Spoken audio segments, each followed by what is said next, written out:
રુદ્રવીર ઠાકુર માત્ર આ ગામનો સરપંચ નહોતો, પરંતુ તેની સાથે જોડાયેલા 10 ગામો પણ તેના તાબામાં આવતા હતા. તે ખૂબ જ કડક સિદ્ધાંતોવાળો સરપંચ હતો. તેની ઉંમર લગભગ 30 વર્ષની હતી. તે ખૂબ જ સુંદર, આકર્ષક અને રૂઆબદાર વ્યક્તિત્વનો માલિક હતો. તે જેટલો દેખાવડો હતો એટલો જ પોતાના સિદ્ધાંતોનો પાક્કો પણ હતો. જે કોઈ પણ ગુનો કરતું તેને તે કડકમાં કડક સજા આપતો, પછી ભલે સામે પુરુષ હોય કે સ્ત્રી. આજે પણ તે એક ચુકાદો આપીને પંચાયતમાંથી ઊભો જ થયો હતો કે અચાનક તેના ડગલા થંભી ગયા. સામે એક સ્ત્રી ઊભી હતી અને તેને ગુસ્સાથી જોઈ રહી હતી. ચુકાદો તો સંભળાવી દીધો સરપંચ, જ્યારે કે મારો પતિ નિર્દોષ હતો. બસ અમે ગરીબ છીએ ને એટલા માટે કોઈએ અમારું સાંભળ્યું નહીં. તે સ્ત્રી પોતાના પતિનો બચાવ કરી રહી હતી. કદાચ તેની મજબૂરી હતી, કારણ કે ગામની અભણ સ્ત્રીઓ અવારનવાર પોતાના પતિઓ પર જ નિર્ભર રહેતી હોય છે, ભલે તેમને ખબર હોય કે તેમનો પતિ ખોટો છે. તે સ્ત્રીના પતિએ પણ દારૂ પીને પડોશમાં ઝઘડો કર્યો હતો અને લાકડી મારીને પોતાના પડોશીનું માથું ફોડી નાખ્યું હતું, જેનાથી તે ગંભીર રીતે ઘાયલ થયો હતો. અહીં અમીર ગરીબ વચ્ચે કોઈ ભેદભાવ નથી, બધા માટે કાયદો સરખો છે. રુદ્રવીરે કપાળ પર કરચલી પાડતા કહ્યું, સારું, તો તમને લાગે છે કે તમે જે કર્યું તે બરાબર કર્યું. હું એ સમયની રાહ જોઈશ જ્યારે મોટી હવેલીનો કોઈ માણસ ગુનો કરશે અને તે પણ અમારી જેમ આ પંચાયતમાં ઊભો હશે. ત્યારે તમે તેને શું સજા આપશો? હું જોઈ લઈશ. તે સ્ત્રીએ પોતાનો ચહેરો ચાદરથી છુપાવ્યો હતો, પરંતુ તેની આંખોમાંથી વહેતા આંસુ રુદ્રવીર ઠાકુરને પોતાના હૃદય પર પડતા હોય તેવું અનુભવાઈ રહ્યું હતું. તે તેના દુઃખને સમજી શકતો હતો. રુદ્રવીરે તેના પતિને એવી સજા આપી હતી કે જ્યાં સુધી તેનો પડોશી સાજો ન થઈ જાય ત્યાં સુધી તેના ઈલાજનો બધો જ ખર્ચ તેણે જ ઉઠાવવો પડશે.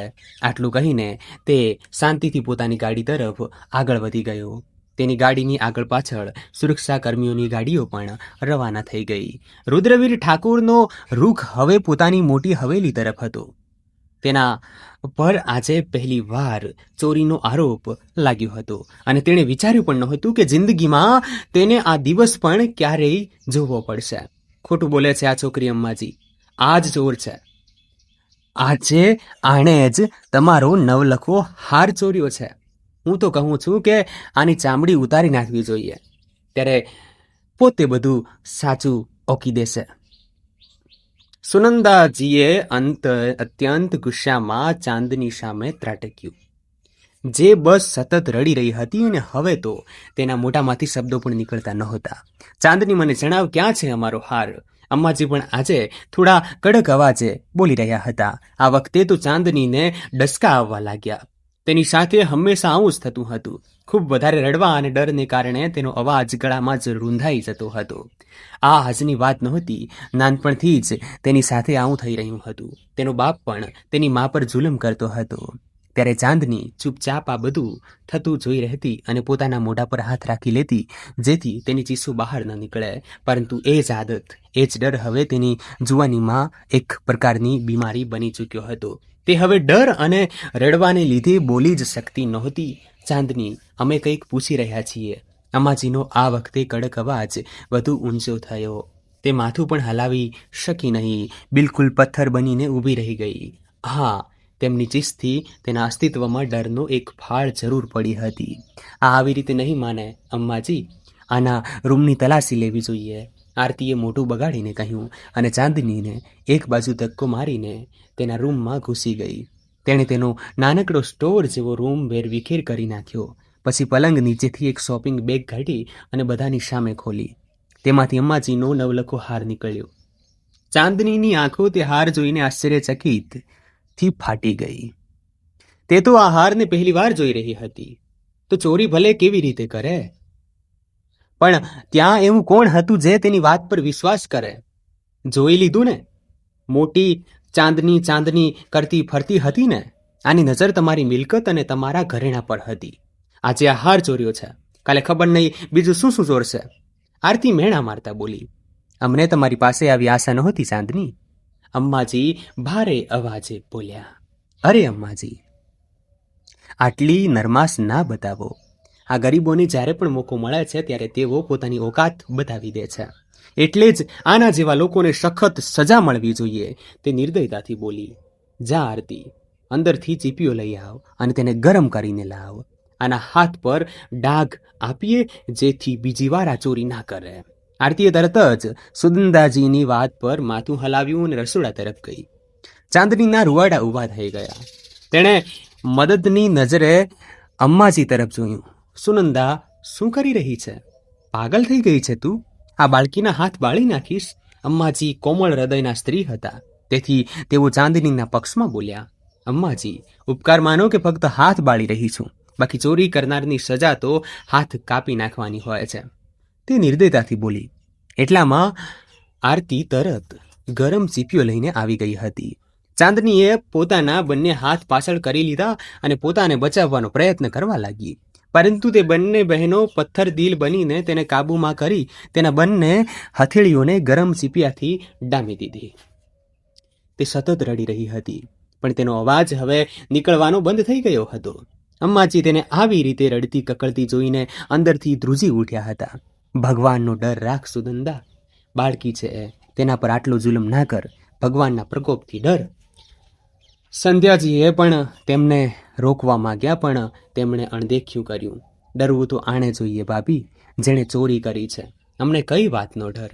જો ક્યારેય ફરીથી કોઈ વસ્તુ ચોરી કરી તો યાદ રાખજે, આનાથી પણ ખરાબ હાલત કરીશ. સુનંદાજીએ ક્રૂરતાથી કહ્યું. તેમણે તે નિર્દોષને ધક્કો માર્યો અને પોતાની બહેનને લઈને અંદર ચાલી ગઈ. અમ્માજી દુઃખી હૃદયે તેની પાસે બેસી ગયા. જ્યારે સંતાજીએ આંસુ લૂંછ્યા અને ચાંદનીના પથ્થર બની ગયેલા અસ્તિત્વને પોતાની સાથે વળગાડી લીધું.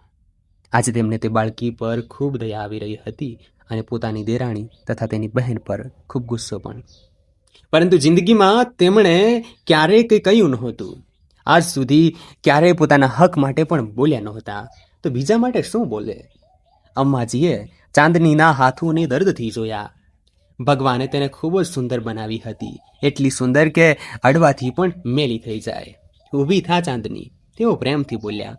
તે ખૂબ જ મુશ્કેલીથી ઊભી થઈ અને તેને અંદર રૂમમાં લઈ ગઈ. પોતાની હથેળીઓ પર બળેલા જખમ જોઈને તે અવાજ વગર રડતી રહી. આંસુ હતા કે રોકાવાનું નામ જ નહોતા લેતા. આમ આરામ નહીં આવે ચાંદની, જુલમી છે આ લોકો. ભગવાન આ બંને બહેનોને જરૂર પૂછશે. તેઓ દુઃખ સાથે બોલતા નોકરડીને અવાજ આપવા લાગ્યા. અમ્માજી, હવે શું કરશો? સંધ્યાજી ચિંતિત થઈ ઉઠ્યા. આને હોસ્પિટલ લઈ જવી પડશે સંધ્યા, બાકી ફોલ્લા પડી જશે. તેઓ ચિંતા અને પીડાથી બોલ્યા. ગાડી ઘટાડવામાં આવી અને ચાંદનીને હોસ્પિટલ લઈ જવામાં આવી. તેના બંને હાથ પર મલમ પટ્ટી કરવામાં આવી અને પછી તેને પાછી હવેલીએ લાવવામાં આવી. હવે તું આરામ કર ચાંદની, અને જ્યાં સુધી હાથ સાજા ના થઈ જાય ત્યાં સુધી બહાર ના આવતી. તેઓ તેને સમજાવતા રૂમની બહાર નીકળી ગયા. જ્યારે ચાંદની ત્યાં ઊભી રહીને એ ઊંચી દિવાલોને જોતી રહી, જેમાં રહેનારાઓના દિલ ખૂબ જ નાના હતા. આ બધું આજની વાત નહોતી. છેલ્લા 2 મહિનાથી તેના પર આવા જુલમ અને સિતમના પહાડો તોડવામાં આવી રહ્યા હતા. ચાંદની અમ્માજીના દૂરના પરિચિતની દીકરી હતી. તેના બાપે તેની મા પર જુલમની બધી હદો વટાવીને તેને તલાક આપી ઘરની બહાર કાઢી મૂકી હતી. સરિતાજીના ભાઈઓએ તેમના પર દયા ખાઈને તેમને પોતાના ઘરે રાખ્યા હતા, પરંતુ ત્યાં પણ તેમની ભાભીઓએ તેમને ચૈનથી રહેવા દીધા નહીં. કોઈ પણ તેમનું સાચું હમદર્દ નહોતું. તે બસ ભગવાન પાસે એ જ આશા રાખીને બેઠી હતી કે તેમની દીકરીને કોઈ સુરક્ષિત આશરો મળી જાય. તેમની દીકરીની ઉંમર પણ બહુ ઓછી હતી, ફક્ત 19 વર્ષ. માસૂમ અને ડરપોક ચાંદની, આ બધું તેને તેના મા બાપ પાસેથી જ મળ્યું હતું. સંતાનનો સારો ઉછેર કરવો એ મા બાપની ફરજ હોય છે, પરંતુ જ્યારે મા બાપ જુલમ કરે અને આ મા ચૂપચાપ સહન કરતી રહે, ત્યારે બાળકો માનસિક રીતે નબળા પડી જાય છે. તેઓ લોકોનો સામનો કેવી રીતે નથી કરી શકતા એવી રીતે જેવી રીતે કરવો જોઈએ, અને પછી હંમેશા કોઈને કોઈ સહારો શોધતા રહે છે. ચાંદનીની માતાને ગુજરી ગયા હજુ 2 મહિના જ થયા હતા. અમ્માજી તે પહેલાં પણ તેની માને 2 વાર મળી ચૂક્યા હતા. તે તેમને બહુ ગમ્યા હતા અને તેમની દીકરી ચાંદની તો અમ્માજીને ખૂબ જ પસંદ આવી ગઈ હતી. એમ જ વાતો વાતોમાં તેમના મોઢેથી નીકળી ગયું, ચાંદની મને આપી દો. અને સરિતા તો તે જ ક્ષણે તૈયાર થઈ ગયા. અમ્માજીને નવાઈ લાગી કે આ કેવી માં છે જે તરત માની ગઈ. પરંતુ જ્યારે સરિતાજીએ પોતાની આપવીતી તેમને સંભળાવી ત્યારે અમ્માજી બહુ દુઃખી થયા. તેમણે ત્યાં સુધી કહી દીધું કે જો ક્યારેય તેમને કંઈ થઈ જાય તો તેમની દીકરીને અમ્માજીના હવાલે કરી દેવામાં આવે. તેમને પોતાના ભાઈઓ પર બિલકુલ વિશ્વાસ નહોતો. બંને ભાઈઓ પોતપોતાની પત્નીઓના ગુલામ હતા. એવામાં તેમના આ દુનિયામાંથી ગયા પછી તેમની દીકરીને કોણ સંભાળશે? આ ચિંતા તેમને ખાઈ રહી હતી. તેમને ટીબીની બીમારી થઈ હતી જે હવે છેલ્લા સ્ટેજ પર હતી. તેમને પોતાની જિંદગીની આશા પણ હવે ખતમ થઈ ગઈ હતી. પછી એક દિવસ તે રાત્રે એવા સૂતા કે સવારે ઉઠી જ ન શક્યા. ફક્ત એક દીકરી હતી જે માના જવાનો શોક મનાવી રહી હતી. બાકી કોઈની આંખમાં આંસુ સુદ્ધા નહોતા. તેનો બાપ પણ તેની માના મૃત્યુ પર આવ્યો નહોતો. તે જ દિવસથી તેને બાપના સંબંધની સખત નફરત થઈ ગઈ હતી. એ જ ક્ષણો હતી જ્યારે અમ્માજીએ સરિતાના ભાઈઓ પાસે ચાંદનીને માગી. પહેલાં તો તેઓ ન માન્યા, પણ પછી પોતાની પત્નીઓના સમજાવવાથી તૈયાર થઈ ગયા અને ચાંદનીને અમ્માજીના હવાલે કરી દીધી. ચાંદનીને લાગ્યું કે અમ્માજીના ખોળામાં આવીને તે સુરક્ષિત થઈ ગઈ છે. પરંતુ આ 2 મહિનામાં તેને સમજાઈ ગયું હતું કે ફક્ત અમ્માજીએ તેને અપમાનવી છે, તેમના ઘરના સભ્યોએ નહીં. અને સમય સમય પર આ હવેલીના લોકો તેની આ વાતનો અહેસાસ પણ કરાવી દેતા હતા. અને આજે તો હદ જ થઈ ગઈ હતી. તેના બંને હાથ ખરાબ રીતે બાળી નાખવામાં આવ્યા હતા. તેનું રડવું કે તેના આંસુ કોઈએ જોયા નહોતા. તે ડસકા ભરીને ફરીથી રડી પડી. સૂરજ ઠાકુરને 2 દીકરા હતા, અનંત ઠાકુર અને વિજય ઠાકુર. મોટા દીકરા આનંદ ઠાકુરના લગ્ન પ્રિયા સાથે થયા હતા. તેમનો એક જ દીકરો હતો, રુદ્રવીર ઠાકુર. પરંતુ દીકરાના જન્મ પછી તરત જ પ્રિયા આ દુનિયા છોડીને ચાલી ગઈ. અમ્માજીએ રુદ્રવીર ખાતર અનંત ઠાકુરના બીજા લગ્ન સંધ્યાજી સાથે કરાવ્યા, જે રુદ્રવીર માટે એક સારી માતા સાબિત થયા. ભગવાને સંધ્યાજીને કોઈ સંતાન ન આપ્યું, પરંતુ તેઓ રુદ્રવીરને જ પોતાનો દીકરો માનતા હતા. બીજી તરફ વિજય ઠાકુરના લગ્ન તેમની પસંદગીની છોકરી સુનંદા સાથે થયા. તેમને પણ એક જ દીકરો હતો, મયંક ઠાકુર. આરતી સુનંદાજીની નાની બહેન હતી, જે તેમની સાથે જ હવેલીમાં રહેતી હતી, કારણ કે તેમના મા બાપનું અવસાન થઈ ચૂક્યું હતું અને તેના માટે બીજો કોઈ આશરો નહોતો. સુનંદાનો દીકરો મયંક બિલકુલ પોતાની મા જેવો હતો અને આરતી પણ સ્વભાવમાં પોતાની બહેન જેવી જ હતી. વિજય ઠાકુર અને તેમના આખા પરિવારની નજર આ મોટી હવેલીની સાથે સાથે આખી મિલકત પર ટકેલી હતી અને ખાસ કરીને રુદ્રવીર ઠાકુરની સરદારી પર. તે અનંત ઠાકુરનો મોટો દીકરો હતો, એટલા માટે તેને સરદારી મળી હતી, જે વિજય ઠાકુર અને તેમના દીકરા મયંક ઠાકુરને બિલકુલ મંજૂર નહોતું. તેઓ સરદારી મેળવવા માટે કોઈ પણ હદ સુધી જઈ શકતા હતા. જેવો રુદ્રવીર ઠાકુર હવેલીમાં દાખલ થયો, તેના પર ફૂલોનો વરસાદ થવા લાગ્યો. તે લગભગ 3 મહિના પછી હવેલીએ પાછો ફર્યો હતો. તેનો મોટા ભાગનો સમય તેના ફાર્મ હાઉસ અથવા તેના ડેરા પર પસાર થતો હતો. તે મોટી હવેલી બહુ ઓછો આવતો. જ્યારે ક્યારેય માનું તેડું હોય અથવા ખાસ કરીને અમ્માજીનું, તો તે એક પળનો વિલંબ કર્યા વગર હવેલી પહોંચી જતો. આજે પણ તે અમ્માજીના બોલાવાથી જ આવ્યો હતો અને હંમેશની જેમ તેનું સ્વાગત ફૂલોના વરસાદથી થયું. તેને જોતાં જ હંમેશની જેમ આરતી પર એક અજીબ ઘેન છવાઈ જતું. તે તેને ખૂબ જ પસંદ કરતી હતી. રુદ્રવીરનું હવેલીએ આવવાનું ઓછું હતું, છતાં જ્યારે પણ આવતો, આરતી તેની આસપાસ ભમતી રહેતી. આજે પણ તેની એ જ હાલત હતી. બધાને મળ્યા પછી તે અમ્માજીના રૂમમાં ગયો. તેને જોતાં જ અમ્માજીના ચહેરા પર ખુશી પ્રસરી ગઈ. તે હંમેશની જેમ તેમના બંને હાથ પકડીને જલ્દીથી તેમના પગે લાગ્યો અને આશીર્વાદ લીધા. અમ્માજીએ તેને ઉઠાવીને પોતાની છાતીએ લગાવી લીધો. તેમની આંખોમાંથી આંસુ વહી નીકળ્યા. બહુ નિર્દોષ છે તું રુદ્ર. જરાય ખ્યાલ નથી કે તારી અમ્માજી તારા વગર કેવી રીતે જીવે છે. જ્યાં સુધી તેડું ન આવે ત્યાં સુધી શું રુદ્રવીર પોતાની અમ્માજી પાસે આવવું પોતાની બેઇજ્જતી સમજે છે? તેઓ દુઃખ ભર્યા લહેકામાં ફરિયાદ કરી રહ્યા હતા. એવી કોઈ વાત નથી અમ્માજી. તમે જાણો છો ને કે રુદ્રવીરનો જીવ તમારા પર કુરબાન છે. તે તેમની વાતોથી તડપી ઉઠ્યો હતો. બીજાઓ માટે સખત પથ્થર દિલનો સરપંચ પોતાની અમ્માજી અને મા માટે બહુ કોમળ દિલ રાખતો હતો. તે ઘણી વાર સુધી તેમની પાસે બેસીને વાતો કરતો હતો. અંબાજીએ તેને એક જરૂરી વાત કરવી હતી. તેઓ ચાંદની વિશે તેને જણાવવા માંગતા હતા. હજુ તેઓ વાત શરૂ કરવા જઈ રહ્યા હતા કે રુદ્રવીરના ફોન પર કોલ આવ્યો.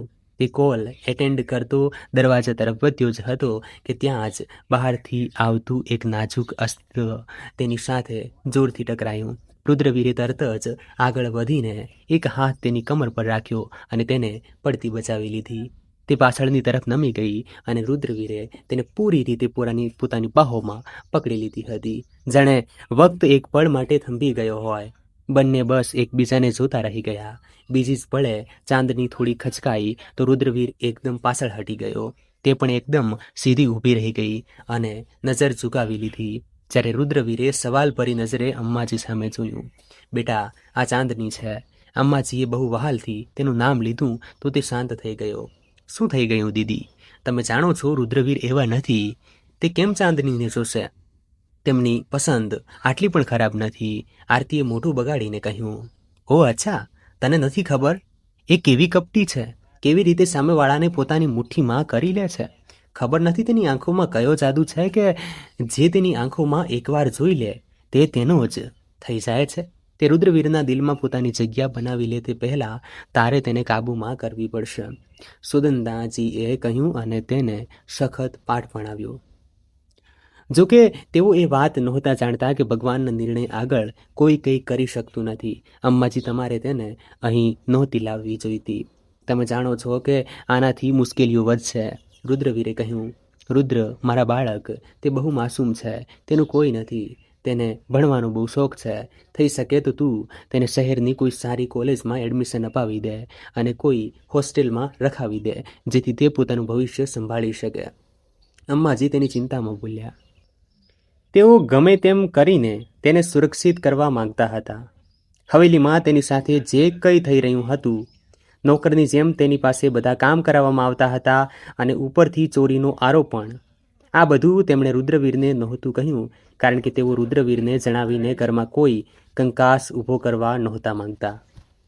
બસ તેઓ ચૂપચાપ ચાંદનીને શહેર મોકલી દેવા માંગતા હતા અને આ કામ ફક્ત રુદ્રવીર ઠાકુર જ કરી શકતો હતો. શહેરમાં હોસ્ટેલમાં રહેવું પણ પૂરી રીતે સુરક્ષિત નથી હોતું અંબાજી. તેનું વાતાવરણ પણ જોવું પડશે. ખેર, ચાલો હું કંઈક કરું છું, તમે ચિંતા ન કરો. તેણે તેમને સાંત્વના આપી અને પોતાના રૂમ તરફ આગળ વધ્યો. આજે તેને હવેલીએ આવ્યા 3 દિવસ થઈ ગયા હતા અને હવે તે અહીંથી જવા માંગતો હતો. પરંતુ તે પહેલાં અંબાજીએ ચાંદનીની જવાબદારી તેના માથે નાખી દીધી હતી. તે પોતાના રૂમમાં આવ્યો, મોબાઈલ ચાર્જિંગમાં મૂક્યો અને કબાટમાંથી પોતાનું ઢીલું ટ્રાઉઝર અને શર્ટ લઈને બાથરૂમમાં ગયો. એકવાર કહેલી વાત તને સમજાતી નથી? જા આ કોફી સરદારજીને આપી આવ. આરતીએ કોફીનો મગ તેના હાથમાં પકડતા કહ્યું તો ચાંદની ખરાબ રીતે ગભરાઈ ગઈ. તમે બીજા કોઈની સાથે મોકલી દો, ચાંદની ડરતા ડરતા બોલી. તું જ જઈશ, સાંભળ્યું તે? તે તેની પર ત્રાડ પાડી. ચાંદનીએ મજબૂરીમાં ધ્રુજતા હાથે કોફીનો મગ પકડ્યો અને રુદ્રવીરના રૂમ તરફ વધી. દરવાજે ટકોરા મારીને તે ત્યાં જ ઊભી રહી ગઈ. તેનું દિલ જોર જોરથી ધબકી રહ્યું હતું. તેણે રુદ્રવીરને ફક્ત એક જ વાર જોયો હતો, જ્યારે અંબાજીના રૂમમાં તેની સાથે ટકરાઈ હતી. પહેલી જ નજરે તે તેના રોફ અને સખત ચહેરાથી ડરી ગઈ હતી, તેથી તેનાથી દૂર જ રહેવા લાગી હતી. અને હવે આરતી તેને તે માણસના રૂમમાં મોકલી રહી હતી. તે ન ડરે તો શું બીજું કરે? ધ્રુજતા ધ્રુજતા તેણે પાછળ ફરીને આરતી સામે જોયું. જાણે નજરોથી વિનંતી કરી રહી હોય કે તે અંદર નહીં જાય. પરંતુ આરતીએ તેને આંખોથી સખત ઇશારો કર્યો. અંદર જા, નહીતર. તેની આ અબોલ ધમકી સમજીને ચાંદની ડરતા ડરતા રૂમમાં દાખલ થઈ ગઈ. જેવી તે અંદર ગઈ, આરતીએ મોકો જોઈને બહારથી દરવાજો બંધ કરી દીધો. હવે આવશે મજા. જ્યારે રુદ્રવીરને તેની આ હરકતની ખબર પડશે તો તે તેને પોતે જ ચારિત્ર્યહીન સમજીને ઘરમાંથી કાઢી મૂકશે. આક્ષેપ લાગશે તો રુદ્રવીર ઠાકુર તો સાફ બચી જશે, પણ ફસાશે તો આજ. આરતી મનમાં બધી ચાલ વિચારીને ચૂપચાપ ત્યાંથી નીકળી ગઈ. બીજી તરફ ચાંદની રૂમમાં એક બાજુ ઊભી થરથર ધ્રુજી રહી હતી. સરદાર રુદ્રવીર ઠાકુરનો ડર જ તેના માટે પૂરતો હતો. તેણે કોફીનો મગ એક બાજુ રાખ્યો અને બહાર જવા વળી જ હતી કે ત્યાં જ રુદ્રવીર બાથરૂમમાંથી બહાર આવ્યો. થોભ! તેનો સખત અવાજ સાંભળતા જ ચાંદનીના બાકી રહેલા હોશ પણ ઉડી ગયા. ધ્રુજતા ધ્રુજતા તેણે પાછળ ફળી રુદ્રવીર ઠાકુર સામે જોયું. જી, કેમ આવ્યું છે મારા રૂમમાં? તે કપાળ પર કરચલી પાડીને પૂછી રહ્યો હતો. એ કોફી. તેણે ટેબલ પર રાખેલા મગ તરફ ઇશારો કર્યો. પરંતુ મેં તો કોઈ કોફી મંગાવી નથી. તેની વાત સાંભળતા ચાંદનીની બચેલી હિંમત પણ તૂટી ગઈ. હું પાછી લઈ જાઉં, તે ગભરાઈને બોલી. એક સેકન્ડ, તું અહીં કયા હેતુથી આવી છે? સાફ જણાવ મને. રુદ્રવીર ઠાકુરના અવાજમાં હવે ગુસ્સો સાફ દેખાઈ રહ્યો હતો. હું સાચું કહું છું, હું તો બસ આ કોફી. અહીં આવ, તે તેને પોતાની પાસે બોલાવી રહ્યો હતો. જ્યારે ચાંદનીની આંખોમાં હવે આંસુ ભરાવા લાગ્યા. સાંભળ્યું નહીં તે તેના ન આવવા પર જોરથી ત્રાડ પાડ્યો તો ચાંદની ખરાબ રીતે ડરી ગઈ અને રોબોટની જેમ ચાલતી તેની પાસે આવી ગઈ. પી આ કોફી. ખબર નહીં કેમ રુદ્રવીર તેની આવી રીતે પરીક્ષા લઈ રહ્યો હતો. હું નથી પીતી, આ કડવી હોય છે, તે ડરતા ડરતા બોલી. સંભળાયું નહીં? શું કહ્યું મેં? પી આને. તેના દબાયેલા પગ સખત અવાજમાં બરાડવા પર તે રડમસ થઈને તેને જોવા લાગી. પી. તે ફરીથી સખત લહેકામાં બોલ્યો તો ચાંદનીએ ઝટ દઈને કોફીનો મગ ઉઠાવી લીધો. હવે જ્યારે તે તેના રૂમમાં આવી જ ગઈ હતી તો તેની વાત ન માનવાની હિંમત ક્યાંથી આવે? પણ કડવી કોફી પીવાની હિંમત પણ તેની અંદર નહોતી. તે ધ્રુજતા હાથે આંખો બંધ કરીને ઊભી હતી, જાણે આંખો બંધ કરવાથી બધું ગાયબ થઈ જશે. જાતે પીશે કે પછી હું મોઢું ખોલીને પીવડાવું? તેની ધમકી પર ચાંદનીએ નાક બંધ કર્યું અને એક જ શ્વાસમાં આખી કોફી ગળા નીચે ઉતારી દીધી. આટલી કડવી વસ્તુ તેણે આજ સુધી પીધી નહોતી. તે પિતા જ તેનું દિલ ગભરાવા લાગ્યું. તેણે પોતાના ગળા પર હાથ રાખ્યો. જબરદસ્તી ગળવાને કારણે તેના ગાલ ભયંકર લાલ થઈ ગયા હતા. આંખોમાં પુષ્કળ આંસુ આવી ગયા હતા અને હવે તેને ઉલટી જેવું થવા લાગ્યું. તે ત્યાં જ ઉલટી કરી દે તે પહેલાં તેણે તરત મોઢા પર હાથ રાખ્યો અને બાથરૂમ તરફ ભાગી. જ્યારે રુદ્રવીર તેને જતી જોઈ રહ્યો. જ્યારે તે પાછી આવી ત્યારે ખરાબ રીતે રડી રહી હતી. રડવાનું બંધ કર, તે સખત અવાજમાં બોલ્યો. ચાંદની ડરતા ડરતા દરવાજા તરફ ભાગી. પણ આ શું? દરવાજો તો બંધ હતો. એક વાર, બે વાર તેણે વારંવાર લોક ખોલવાનો પ્રયત્ન કર્યો પણ તે ખુલ્યો નહીં. તમે ખોલો દરવાજો, કેમ લોક કર્યો છે? તે આ વખતે રડતા રડતા રુદ્રવીરને બોલી. રુદ્રવીર તેની વાત પર પોતે પણ ચોંકી ગયો અને દરવાજા તરફ આવ્યો. ખરેખર દરવાજો લોક હતો. આ કોણે લોક કર્યો? તે એકદમ પરેશાન થઈ ગયો. બીજી તરફ ચાંદની હવે સાચે જ નાના બાળકોની જેમ ધ્રુસકે ને ધ્રુસકે રડી રહી હતી. ચૂપ થાતું, બંધ કર આ આંસુ વહાવવાનું, મને કંઈક વિચારવા દે. તે કપાળ ઘસતા વિચારવા લાગ્યો. તમે મને જાણી જોઈને અહીં લોક કરી જેથી તમે મારા ચારિત્ર્ય પર. Will you shut up please? તેની વાત સાંભળતા જ રુદ્રવીર એકદમ સ્તબ્ધ થઈ ગયો. ગુસ્સો એકદમ સાતમા આસમાને પહોંચી ગયો. તે તેને આવો માણસ સમજી રહી હતી જ્યારે તેની ખાનદાનીના ઉદાહરણ આખું ગામ આપતું હતું અને આ છોકરી તેની ઇજ્જત પર આંગળી ઉઠાવી રહી હતી. દરવાજો ખોલો પ્લીઝ, નહીંતર હું બૂમો પાડીશ. તે તેને બાળકની જેમ ધમકાવી રહી હતી. રુદ્રવીરે તરત જ આગળ વધીને તેના મોઢા પર હાથ રાખી દીધો અને તેને દિવાલ સાથે દબાવી દીધી. તેના આમ નજીક આવવાથી ચાંદની ખરાબ રીતે ગભરાઈ ગઈ. જ્યારે તેને આ રીતે જોરથી દિવાલ સાથે લગાડવાથી તેની કમરમાં હળવી પીડા થઈ. હવે જો તારો જરા પણ અવાજ નીકળ્યો તો તારી એવી હાલત કરીશ કે. ત્યાં જ અચાનક દરવાજો ખુલ્યો અને ઘરના કેટલાય લોકો રૂમમાં દાખલ થઈ ગયા. અંદરનું દૃશ્ય જોઈને બધા સ્તબ્ધ થઈ ગયા. સામે રુદ્રવીર ઊભો હતો, ચાંદનીની ખૂબ જ નજીક. તેના મોઢા પર હાથ રાખેલી હાલતમાં રુદ્રવીર તરત જ પાછળ હટી ગયો. પરંતુ ચાંદનીનો શ્વાસ જાણે તેની છાતીમાં જ અટકી ગયો હતો. તે ઈચ્છવા છતાં પણ બરાબર શ્વાસ લઈ શકતી નહોતી. તેના શ્વાસ વારંવાર ખૂટી રહ્યા હતા. રુદ્ર બેટા, આ બધું શું થઈ રહ્યું છે? અમ્માજીએ ભારે આશ્ચર્ય સાથે પૂછ્યું. અમ્માજી, એવું કંઈ નથી, તમે ખોટું સમજી રહ્યા છો. તે ખરાબ રીતે ગભરાઈ ગયો હતો કારણ કે તે વખતે તે જે હાલતમાં ઊભો હતો તે ખરેખર ખોટું લાગી રહ્યું હતું. રુદ્ર, આ છોકરી તારા રૂમમાં? અંબાજીએ અધૂરી વાતમાં જ સવાલ છોડી દીધો. ચાંદની રડતી રડતી અંબાજીને ગળે વળગી પડી. અમને તારી પાસે આવી આશા નહોતી, અંબાજીએ દુઃખી હૃદયે કહ્યું. અંબાજી, જેવું તમે વિચારી રહ્યા છો એવું કંઈ જ નથી. ટ્રસ્ટ મી, મારો વિશ્વાસ કરો. તમે આને જ પૂછી લો. તે ચાંદની પાસે જઈને તેને બાવડાથી પકડી અંબાજીથી અલગ કરતા બોલ્યો.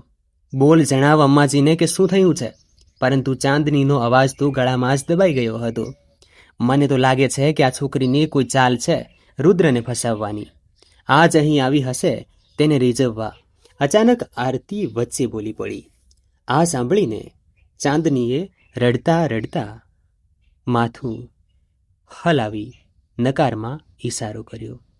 તે સ્પષ્ટ શબ્દોમાં કંઈ કહી શકતી નહોતી, પણ તેની હાલત બધું જ કહી રહી હતી. આરતીને મન થયું કે તેને એક લાફો મારી દે, કારણ કે તે તો ચાંદનીને ફસાવવા માંગતી હતી. પણ અહીં તો મામલો જ ઉલટો પડી ગયો હતો અને રુદ્રવીર જ ફસાતો દેખાઈ રહ્યો હતો. તમે સરદાર છો રુદ્ર, તમને આ વાત શોભા નથી દેતી કે તમે એક મજબૂર અને લાચાર છોકરી સાથે આ રીતે? અંબાજી પ્લીઝ. તે તડપીને વચ્ચે જ તેમની વાત કાપી ગયો અને અંબાજી દુઃખ સાથે મોઢું ફેરવીને ઊભા રહી ગયા. તું કંઈ બોલીશ કે નહીં?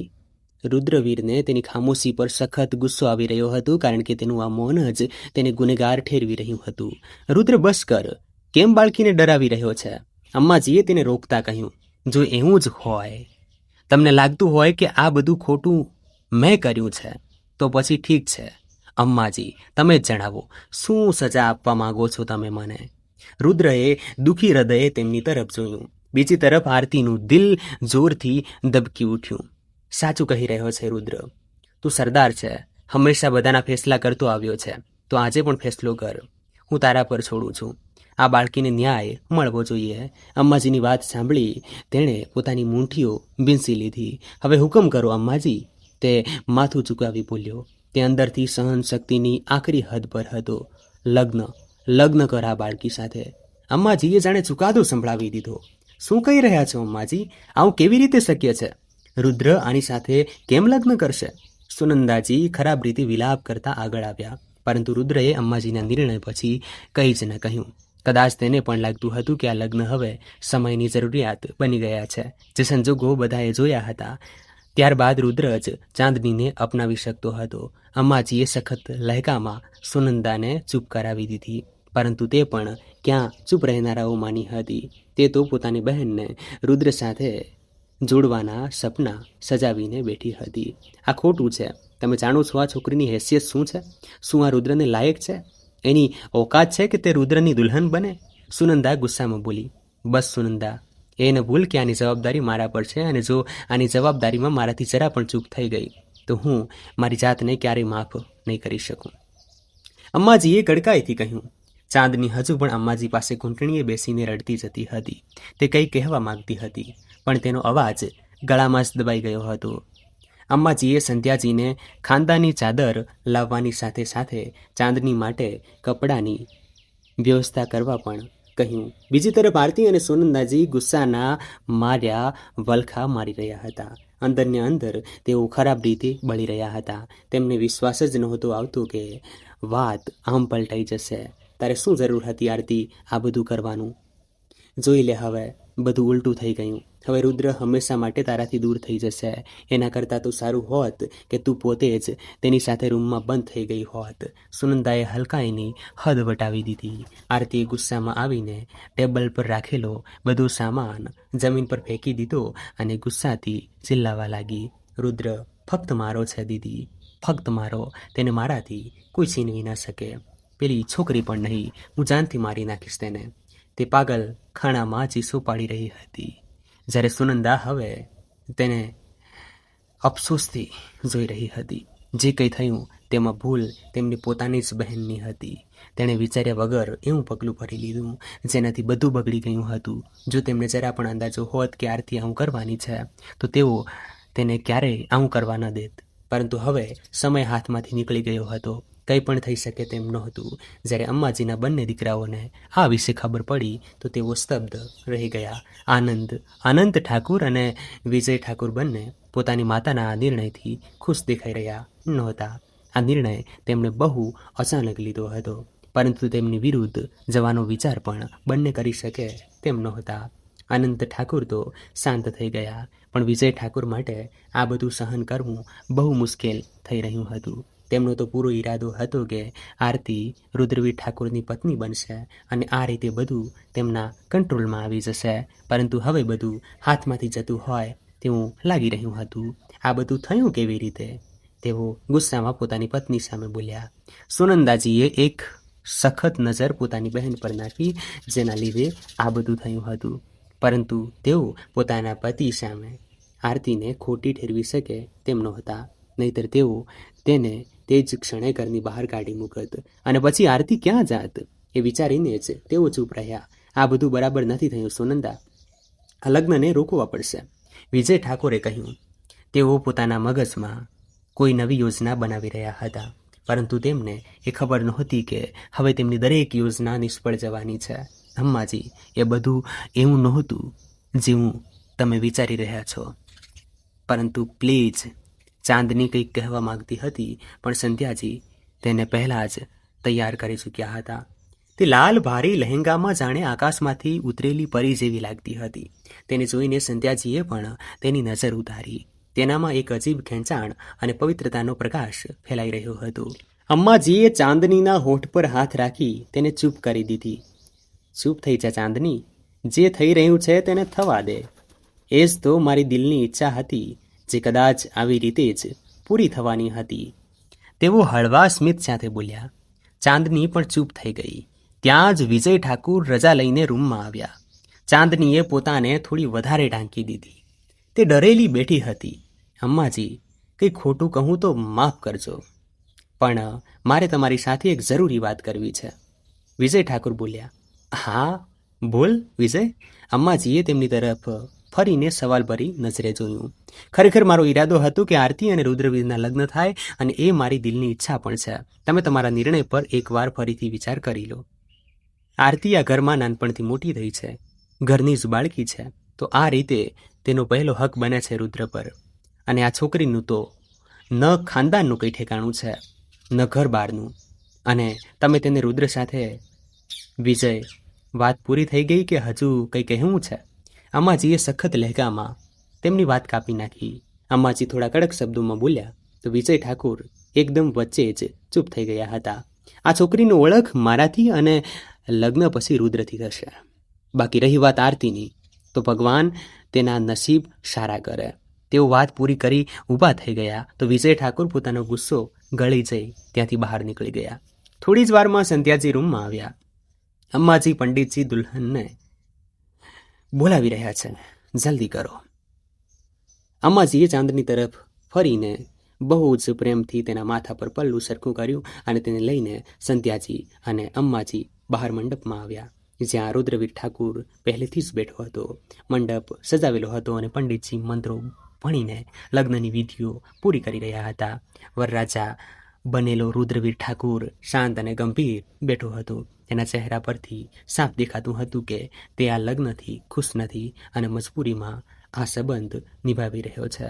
ચાંદની પણ થોડી ડરેલી અને ગભરાયેલી મંડપમાં બેઠી હતી. તેના મનમાં ગભરાહટની સાથે સાથે નવા જીવનને લઈને એક હળવી આશા પણ જન્મી રહી હતી.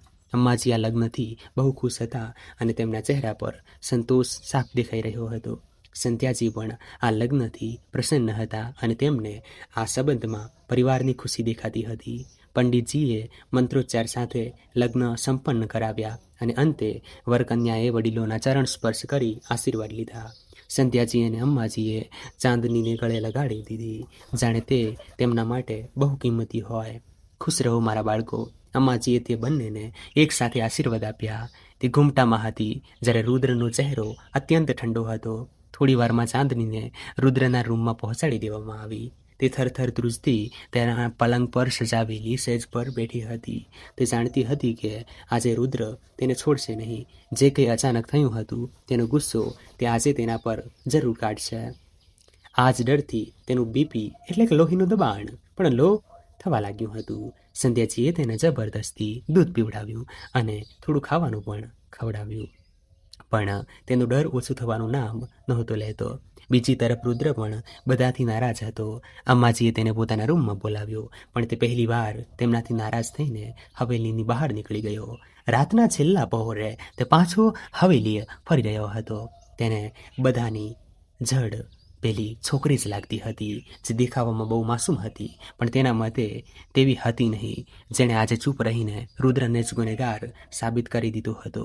જો તે બોલી દેત તો કદાચ આ બધું ન થાત. તેની મજબૂરી કે મૌનને તે સમજી શક્યો નહોતો, પણ હવે તેને પૂછવા માંગતો હતો કે આખરે તેણે કંઈ કહ્યું કેમ નહીં. રાતના સન્નાટામાં તે હવેલીમાં દાખલ થયો. આખી હવેલી શાંત હતી. તે સીધો પોતાના રૂમ તરફ વધ્યો. દરવાજો ખોલ્યો તો પોતાના પલંગ પર તેને એક નાજુક અસ્તિત્વ દેખાયું. તેનું મગજ ગુસ્સાથી તણાઈ ગયું. તે ઘૂમટો ઓઢીને બેઠી હતી, પણ બેઠા બેઠા જ પાછળ તકિયાના ટેકે ઊંઘી ગઈ હતી. કદાચ તેની રાહ જોતા જોતા રુદ્રએ પોતાની ઘડિયાળ ઉતારી એક બાજુ મૂકી, શર્ટની બાયના બટન ખોલ્યા અને તેને ઉપર સુધી વાળી દીધી. પછી તેની નજીક આવ્યો. તેણે તેની કલાઈઓ પકડીને તેને એક ઝટકા સાથે પલંગ પરથી ઊભી કરી દીધી. તે ફફડીને જાગી ગઈ અને સીધી તેની છાતીએ જઈ અથડાઈ. તેના હોશકોશ જાણે ઉડી ગયા હતા. તેને સમજાતું નહોતું કે તેની સાથે શું થયું છે. થોડી પળ તો તેને પોતાની જાતને સંભાળવામાં જ લાગી ગઈ. તારી હિંમત કેવી રીતે થઈ મારા પલંગ પર બેસવાની? રુદ્રવીરે ગુસ્સામાં કહ્યું અને તેને એક ઝટકા સાથે છોડી દીધી. નાજુક ચાંદની પોતાનું સંતુલન ન જાળવી શકી અને દૂર જઈને પડી. તેની કલાઈઓ પર જોર પડ્યું તો તેના મોઢામાંથી ડસકું નીકળી ગયું. તને શું લાગ્યું? રુદ્રવીર ઠાકુરને મૂર્ખ બનાવી દઈશ? તે મને સમજી શું રાખ્યો છે? તે આગળ વધીને તેને ફરીથી ઉઠાવવા લાગ્યો. આ દરમિયાન તેનો ઘૂમટો માથા પરથી સરકી ગયો હતો. એક પળ માટે રુદ્ર થંભી ગયો. તેની સામે ડસકા ભરીને રડતી એ માસૂમ છોકરી હતી, આછા ગુલાબી ચહેરા સાથે નાજુક નકશ. પણ આ અસર બસ થોડી પળો માટે જ હતી. બીજી જ પળે તેનો ગુસ્સો ફરી હાવી થઈ ગયો. કેમ ચૂપ છે તું? બોલ, જવાબ આપ. કેમ મને ગુનેગાર બનાવ્યો? ક્યારે મેં તારી ઇજ્જત પર હાથ નાખ્યો? તે તેને ઢંઢોળી રહ્યો હતો, પણ ફરી એકવાર ચાંદનીનો અવાજ ગળામાં જ અટકી ગયો હતો. તેના આંસુ સતત વહી રહ્યા હતા. તારા મોઢામાં જીભ છે કે નહીં? બોલે છે કેમ નહીં?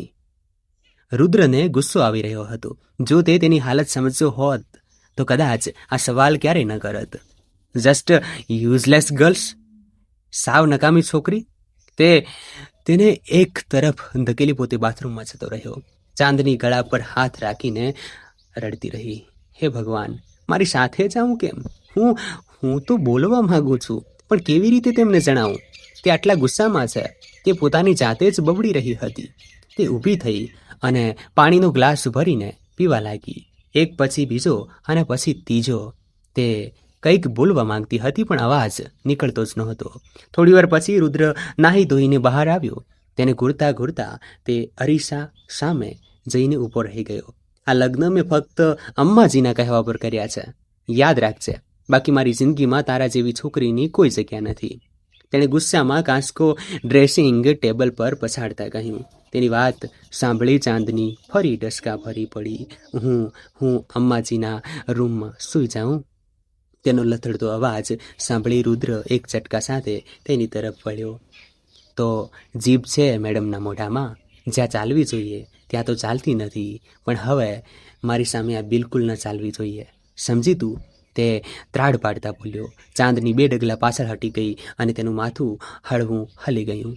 હમા, અને એક વાત બીજી, ખબરદાર જો આ રૂમની બહાર નીકળી છે તો. તે તેને ધમકાવતો પોતે રૂમ સાથે જોડાયેલા સ્ટડી રૂમમાં જતો રહ્યો અને દરવાજો બંધ કરી દીધો. હું શું કરું? મારા ભગવાન, મારી મદદ કરો. કાશ મારી માં જીવતી હોત તો મારે આ દિવસ ન જોવો પડત. તે આંસુ ભરેલી આંખો સાથે જઈને સોફા પર બેસી ગઈ. તેને બહુ જોરથી ઊંઘ આવી રહી હતી અને રુદ્રએ તો તેને સરખી રીતે સૂવા પણ નહોતી દીધી. તેને વહેલી જ ઉઠાડી દીધી હતી. તે તો એમ પણ ઊંઘની કાચી અને ઊંઘની ગેલી છોકરી હતી. આંસુ લૂછતા તે સોફા પર ઘૂંટણમાં માથું નાખીને બેસી ગઈ અને આંખો બંધ કરી દીધી. ખબર નહીં આ બેરહેમ જિંદગીમાં તેની હજુ કેટલી પરીક્ષાઓ બાકી હતી. થોડી વાર પછી રુદ્ર બહાર આવ્યો તો તેણે તેને સોફા પર બેઠા બેઠા જ સૂતી જોઈ. એક પળ માટે તે થંભી ગયો, પણ બીજી જ પળે પોતાની જાતને સંભાળી પલંગ તરફ વધ્યો અને સૂવા માટે આડો પડ્યો. લાઇટ બંધ કર્યા પછી પણ તેણે એક નજર ફરીથી તેની તરફ કરી.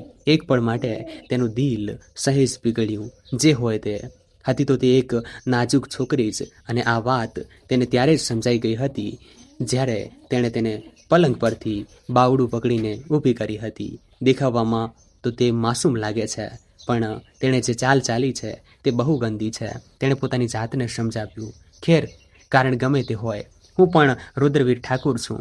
જ્યાં સુધી સચ્ચાઈ જાણી નહીં લઉં ત્યાં સુધી છોડીશ નહીં. એવી સજા આપીશ કે જિંદગીભર યાદ રાખશે કે કોઈ સરદાર સાથે પાલો પડ્યો છે. તેણે ઊંડો શ્વાસ લીધો અને તેની તરફ પડખું ફરીને સૂઈ ગયો. લેમ્પના આછા પીળા પ્રકાશમાં તે તેને જોતો રહ્યો, જેનું માથું લપસીને હવે સોફાના કિનારે ટકી ગયું હતું. કદાચ તે ખરેખર ઊંઘની બહુ ઘેલી હતી, અને જે લોકો ઊંઘના શોખીન હોય છે તેમને તો કાંટા પર પણ ઊંઘ જ આવી જાય છે. તે આંખો બંધ કરીને આ જ વિચારી રહ્યો હતો. સવારનો પ્રકાશ હજુ પૂરી રીતે ફેલાયો નહોતો. અંધારું હજુ પણ જમીનને પોતાની વાહોમાં લપેટાયેલું હતું. સવારની લાલી ફૂટવામાં બસ થોડી જ ક્ષણો બાકી હતી. દૂર ક્યાંક મંદિરોમાંથી આવતો આરતીનો અવાજ તેના કાને પડવા લાગ્યો. સળવળાટ કરીને ચાંદનીએ પડખું ફેરવવા માંગ્યું કે તેને પોતાની ગરદન પર કંઈક સરકતું હોય તેવું લાગ્યું. તેણે ગભરાઈને હાથ માર્યો તો કોઈક જાડી વસ્તુ પર તેનો હાથ પડ્યો. તે ડરના માર્યા તેને ઝટકીને દૂર ફેંકતી ચીસ પાડી ઉઠી. ઝટકા સાથે ઉઠીને તેણે પોતાનો દુપટ્ટો પોતાનાથી દૂર ફેંકી દીધો અને પોતાની ગરદનને વારંવાર સ્પર્શીને જોવા લાગી. તે પાછળ હટતી ગઈ. તેની ચીસ સાંભળી રુદ્રએ તરત આંખો ખોલી નાખી અને અનાયાસે જ તેની તરફ વધ્યો. શું થયું? ઠીક છે તું? તે ચિંતામાં તેનું બાવડું પકડીને તેને પૂછી રહ્યો હતો. ત્યારે જ ચાંદની ગભરાઈને સીધી તેની છાતીએ વળગી પડી. રુદ્ર એક પળ માટે સ્તબ્ધ થઈ ગયો. તેની જીભ જાણે તાળવે ચોંટી ગઈ અને આખું શરીર શૂન્ય પડી ગયું. પ્લીઝ બચાવો, ખબર નહીં મારા ઉપર શું હતું, તે હકલાતા બોલી. રુદ્ર એકદમ ભાનમાં આવ્યો અને તેને ધીમેથી પોતાનાથી અલગ કરી દીધી. તે હજુ પણ થરથર ધ્રુજતી હતી. રુદ્રએ લાઇટ ચાલુ કરી અને તેની તરફ જોયું. દુપટ્ટા વગરનું તેનું નાજુક રૂપ જોઈને તે એક પળ માટે પોતાના ધબકારા સંભાળતો રહી ગયો. બીજી તરફ ચાંદની હજુ પણ પોતાના કપડાં ખંખેરી રહી હતી, જાણે તેને હજુ પણ એવો જ અહેસાસ થઈ રહ્યો હોય કે કોઈ વસ્તુ તેના પર સરકી રહી છે. તે રાત્રે કપડાં બદલ્યા નહીં? ના. જાણે કયા ભાવ હેઠળ તે તેને પૂછતું ધીમે ધીમે તેની નજીક આવ્યો તો તે એકદમ થંભી ગઈ. તમારાથી ડર લાગતો હતો, તે પોતાની સાચી વજહ જણાવી ગઈ. ઓહ, ત્યારે ડર ન લાગ્યો જ્યારે બધા મારા પર ઇલ્ઝામ લગાવી રહ્યા હતા અને તારી વજહથી હું મારી અમ્માજીની નજરોમાં પડી ગયો, તે કટાક્ષ ભર્યા લહેકામાં બોલ્યો. ના, એવું નથી, તેણે જલ્દીથી ટાપસી પુરાવી. અચ્છા, તો પછી કેવું છે? તે ફરીથી ગુસ્સામાં બોલ્યો તો ચાંદની ડરીને 2 ડગલા પાછળ હટી ગઈ. તે તેના સવાલોનો જવાબ આપવા માંગતી હતી અને કદાચ આપી પણ દે, કારણ કે અત્યારે તેણે હિંમત કરીને વાત કરી હતી. પરંતુ તેના ગુસ્સાવાળા ચહેરા અને લાલ થતી આંખો જોઈને તેનો ડર ફરી તેના પર હાવી થવા લાગ્યો. બોલે છે કેમ નહીં? સાચું કેમ નહોતું જણાવ્યું તે સમયે? તે કડકાઈથી બોલ્યો. પહેલાં તમે નજર નીચી કરો, તે ગભરાતા બોલી. વોટ? મગજ ક્યાંક મૂકીને તો નથી આવીને? તે મજાક ઉડાડતા બોલ્યો. તમારી આ લાલ આંખો જોઈને મને ડર લાગે છે. તમે નજર હટાવી લો તો હું કંઈક બોલી શકીશ, તે ધીમેથી બોલી. આજે તો તારી જીભ સારી એવી ચાલી રહી છે. કાશ આ જીભ પહેલાં ચાલી હોત તો આજે મારે તારી સાથે લગ્ન ના કરવા પડત. તે ગુસ્સો દબાવતા બોલ્યો. શું તમે મને તલાક આપી દેશો? તે ડરતા ડરતા માથું ઝુકાવી પૂછી રહી હતી. તેની આંખોમાં આંસુ હતા, ડર અને આશાની મિશ્રિત લાગણી. રુદ્રવીર ઠાકુરને એક પળ માટે થયું કે કહી દે હા, પરંતુ ના જાણે કેમ તે આ વાત કહી ના શક્યો. તે એ છોકરીની આંખોમાં બળતી આશાની જ્યોતને બુઝાતી જોઈ શકતો નહોતો. ત્યાં જ દરવાજે ટકોરા પડ્યા અને બંને ચમકી ગયા. લેડીઝ ડ્રેસ કબાટમાં છે, જા જલ્દીથી પહેરી લે. તે તેનાથી દૂર થઈ દરવાજા તરફ વધ્યો. બહાર નોકરડી માથું ઝુકાવી ઊભી હતી. તમને અને ચાંદની મેડમને અમ્માજી પોતાના રૂમમાં બોલાવે છે. ઠીક છે, કહી દે, હમણાં આવીએ છીએ. રુદ્રએ જવાબ આપી દરવાજો બંધ કર્યો અને પોતે ડ્રેસિંગ ટેબલ પાસે ઊભો રહી વાળમાં કાંસકો ફેરવવા લાગ્યો. થોડીવાર પછી બંને અમ્માજીની સામે બેઠા હતા. અમ્માજી તેમને ધ્યાનથી જોઈ રહ્યા હતા. બંને એકદમ શાંત હતા. રુદ્ર બેટા, કોઈ ફરિયાદ હોય તો કહી દે મને. તેઓ આ સન્નાટો જોઈને બોલ્યા. હવે આ વાતોનો કોઈ અર્થ નથી અમ્માજી. જે થવાનું હતું તે થઈ ગયું. રુદ્રએ ધીરજ સાથે કહ્યું. પોતાની અમ્માજી પર તેને પૂરો ભરોસો હતો, પણ તેમના નિર્ણયે તેને અંદરથી તોડી નાખ્યો હતો.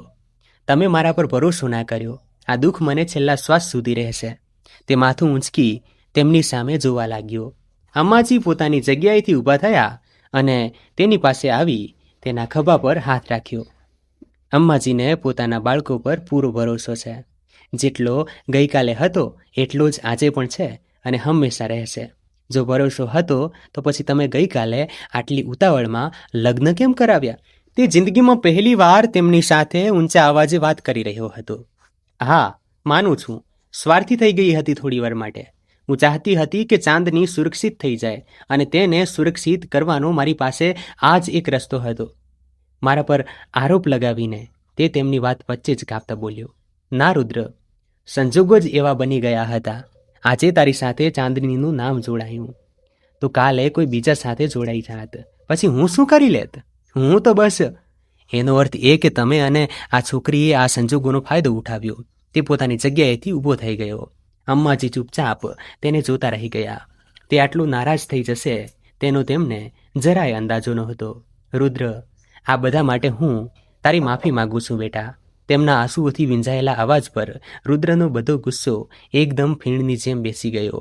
તે તેની સામે હાથ જોડીને માફી માંગે તે પહેલાં જ રુદ્રનું દિલ જોરથી ધબકી ઉઠ્યું.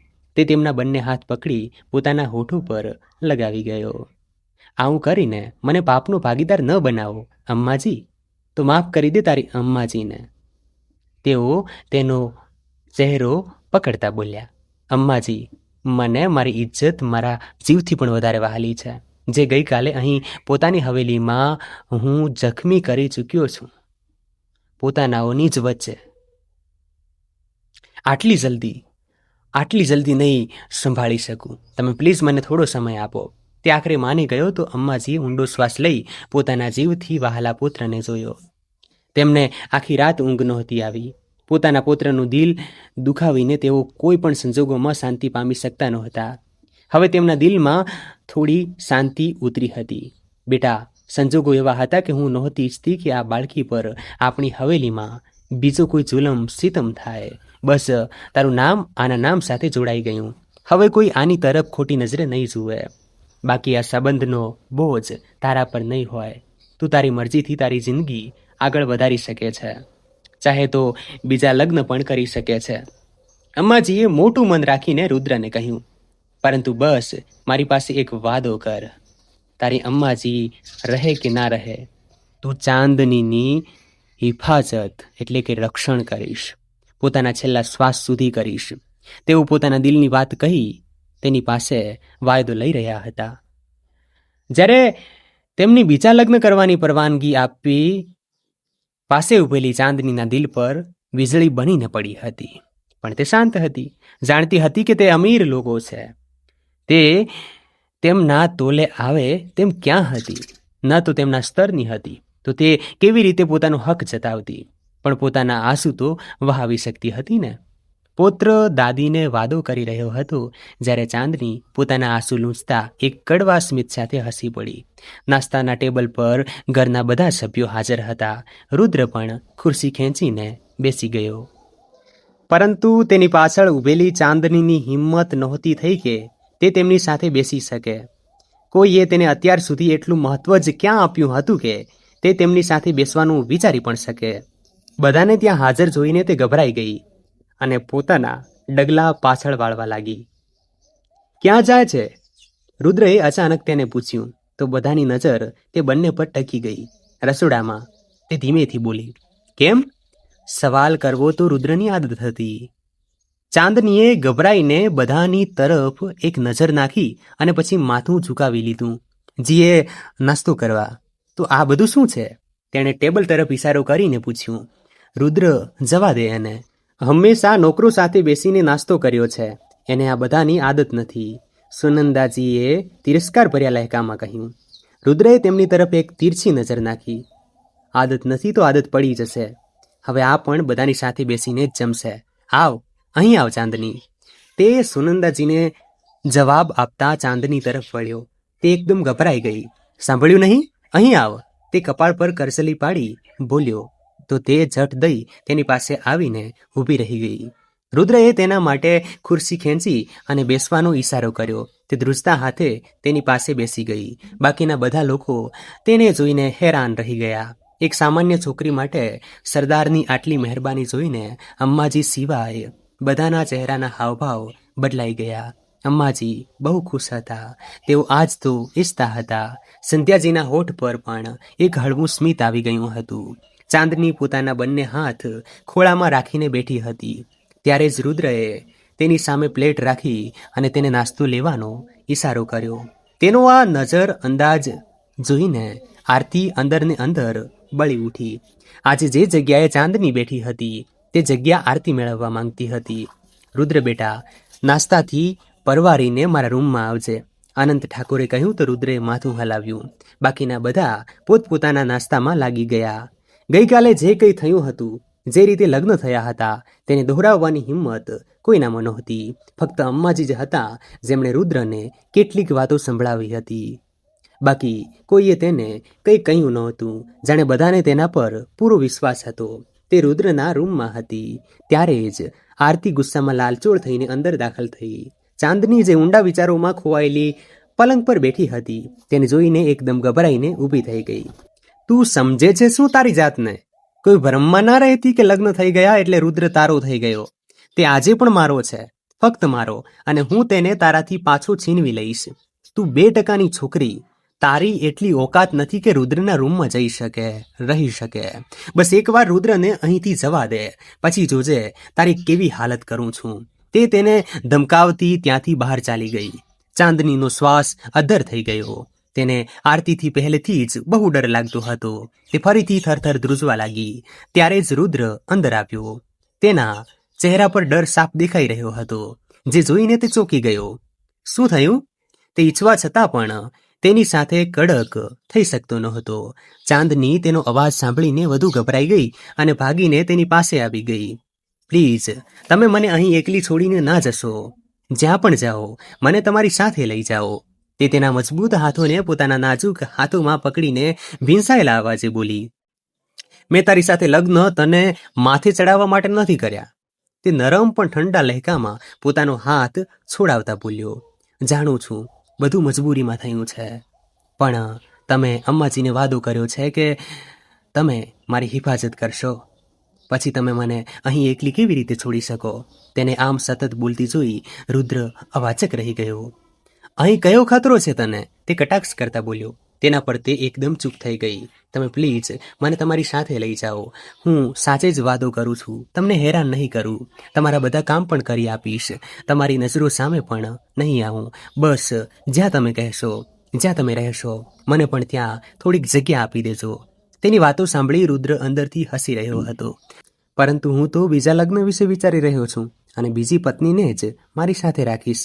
શું તું મારી સાથે મારી પત્નીને પણ સહન કરી લઈશ? તે જાણે તેને પારખી રહ્યો હતો. ચાંદનીએ તેની વાત સાંભળી. એક પળ માટે તેની આંખોમાં દર્દ ઉભર્યું, પણ પછી તેણે હળવું સ્મિત લાવીને કહ્યું, હું તમારી નોકરડી બનીને રહી લઈશ. તમારી અને તમારી પત્નીની સેવા પણ કરી લઈશ. પણ બસ મને અહીં ના છોડશો. તે વારંવાર એક જ વાત દોહરાવી રહી હતી. તેને હજુ સુધી એ દિવસ યાદ હતો જ્યારે તેના પર ચોરીનો આક્ષેપ લગાવીને તેના બંને હાથ ખરાબ રીતે બાળી નાખવામાં આવ્યા હતા. જખમ તો ભરાઈ ગયા હતા, પણ નિશાન હજુ બાકી હતા. રસપ્રદ. પણ મને કબાબમાં હડ્ડી બિલકુલ પસંદ નથી, તે કહેતા ડ્રેસિંગ રૂમ તરફ વધી ગયો. કદાચ તે હવેલીથી જવાની તૈયારી કરી રહ્યો હતો. ચાંદનીને એવું લાગ્યું જાણે હવામાં ઓક્સિજન ઓછો થઈ ગયો હોય. તે ગૂંગળામણ અનુભવવા લાગી. રુદ્ર તૈયાર થઈને બહાર આવ્યો. પોતાના પર પરફ્યુમ છાંટતા તે અરીસામાં પોતાને જોઈ રહ્યો હતો, પણ નજર તો વારંવાર ચાંદનીના ચહેરા પર જતી હતી. તેનો કરમાયેલો ચહેરો અને આંખોમાં છુપાયેલો ડર રુદ્ર સમજી શકતો નહોતો. કોઈ પરેશાની છે તને?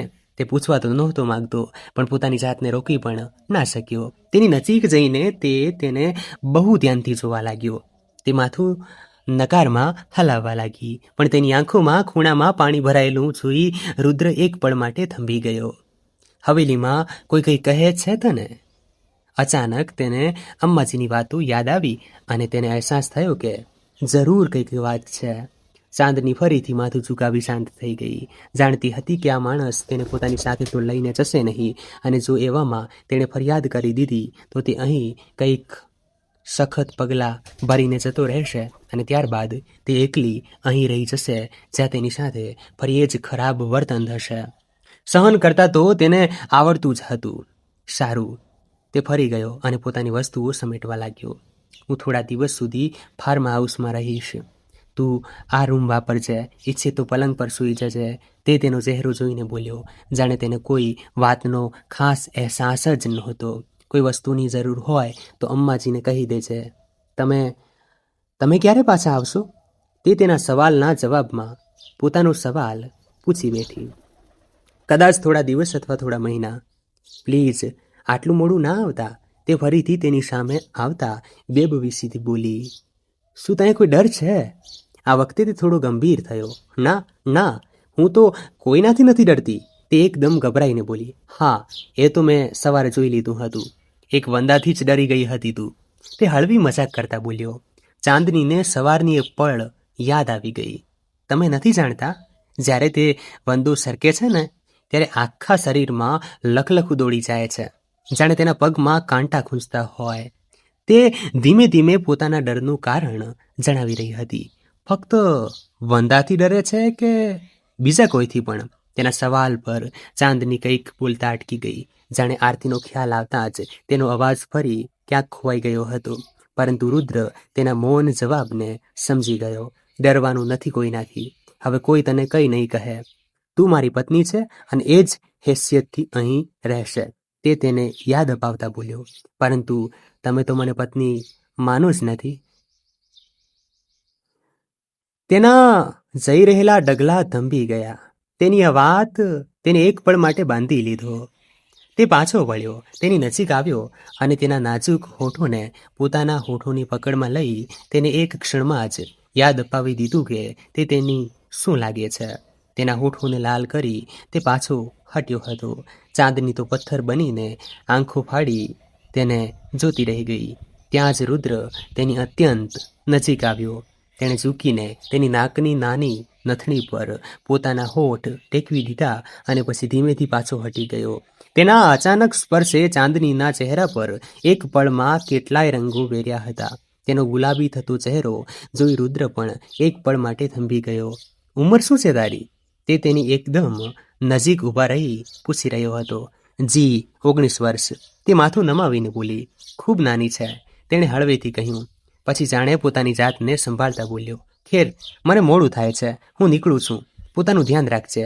આ વખતે તે પહેલાં કરતાં ક્યાંય વધુ નરમાશથી કહીને ચાલ્યો ગયો અને જતી વખતે તેની ખુશ્બુ ચાંદનીના શ્વાસમાં ઉતરી ગઈ અને તેને એક અજીબ નવો અહેસાસ આપી ગઈ. રુદ્રને એક પંચાયતમાં જવાનું હતું. પછી કેટલીક જમીનોના કેસ જોવાના હતા, જેમાં તેનો આખો દિવસ નીકળી ગયો.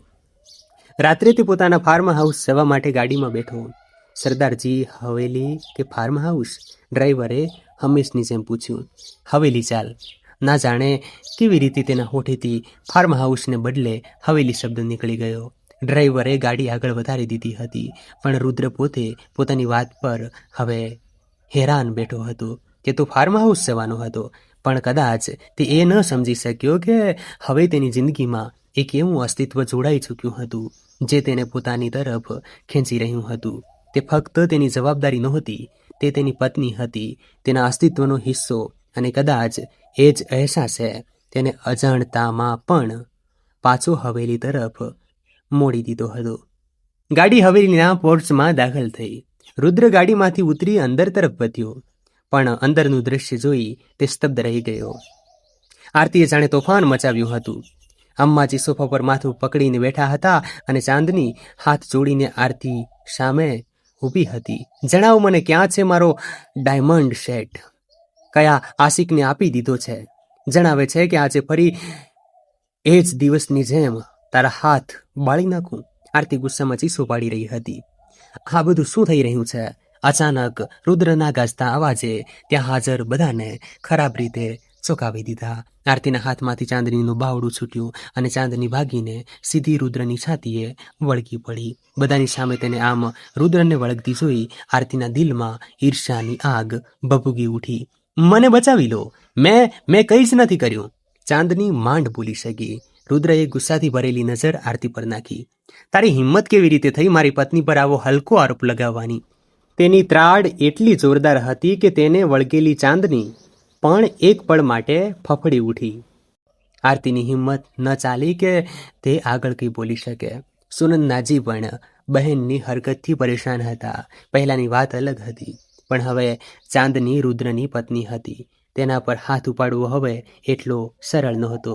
ત્યાં જ સંધ્યાજીએ રાહતનો શ્વાસ લીધો અને મનમાં ભગવાનનો આભાર માન્યો કે રુદ્ર સાચા સમયે પાછો આવ્યો છે. નહીતર આરતી કોઈના કાબૂમાં નહોતી આવતી. બધાના ના પાડવા છતાં આરતી ચાંદનીને છોડતી નહોતી. ઘણું સંભળાવ્યા પછી પણ તે તેને ફરીથી બાળવા તૈયાર હતી. રુદ્ર, આણે મારો ડાયમંડ સેટ ચોર્યો છે, તે ચિલ્લાઈ. રુદ્રભાઈ બોલો, હું તમારાથી મોટી છું, પણ આણે મારો હાર ચોર્યો છે. આરતી ફરી બોલી. શટઅપ, ચૂપ થઈ જા. રુદ્રની ત્રાડ એટલી તેજ હતી કે બધા શાંત થઈ ગયા. કયો ડાયમંડ સેટ? હા, તે ગુસ્સા અને તિરસ્કારથી બોલ્યો. આરતી એકદમ ચૂપ ઊભી રહી ગઈ હતી. હવે પછી જો આ રીતનો કોઈ પણ આરોપ લગાવ્યો તો સખત સજા આપીશ. બની શકે કે ઘરની બહાર જ ગાડી મૂકું. અત્યારે જે આને પોતાનું ઘર સમજીને રહી છે ને, પગ મૂકવાની પણ જગ્યા નહીં આપું.